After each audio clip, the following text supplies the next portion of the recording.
নমস্কার বন্ধুরা, আপনারা কেমন আছেন? ইউটিউব চ্যানেল থেকে আপনাদের স্বাগত। দেখুন, আমি এখানে আলু ফুলকপি বড় বড় করে কেটে নিয়েছি। আজকের একটা নতুন রেসিপি তৈরি করব, যা তোমাদের কাছে সিক্রেট থাকলো আগে বানাই। আমি ফুলকপিগুলো ভালো করে ধুয়ে নিয়েছি বালতির জলে। আর এবার ফুলকপিগুলো আমি প্রেসার কুকারে নিয়ে নিচ্ছি। প্রেসার কুকারে তাড়াতাড়ি বানানো হবে। আমি একটু ফুলকপি আর দুটো আলুকে প্রথমেই সিদ্ধ করে নেবো একটা সিটি মেরে। আমি যে প্রেসার কুকারে সিদ্ধ করেছিলাম ফুলকপি আলু পুরো সিদ্ধ হয়ে গেছে। আর এখানে আমার নিয়ে নিয়েছি পেঁয়াজ, ধনেপাতা, কাঁচা লঙ্কা, নুন আর লাল লঙ্কার ভাজা। আমি একসঙ্গে মাখাবো এগুলো।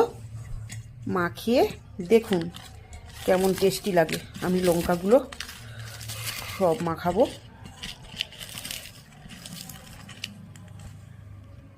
এরকম মাখিয়ে যদি তোমরা গরম ভাতের সঙ্গে খাও না, তাও তোমাদের মজা এসে যাবে। খুব সুন্দর পেঁয়াজ, ধনেপাতা আর লাল লঙ্কার ভাজা আর অল্প কিছু কাঁচা লঙ্কা যদি পারো তাও দিয়ে দেবে, খুব সুন্দর লাগে খেতে। আমার তো হয়ে গেছে। এবার আমি এগুলো নিয়ে নিচ্ছি। ফুলকপি প্রচুর সিদ্ধ হয়ে গেছে, আর একটু হালকা সিদ্ধ করলে হতো। আমি দুটো সিটি মেরে নিয়েছি, বুঝতে পারিনি। একদম সিদ্ধ হয়ে গেছে, কোনো ব্যাপার না।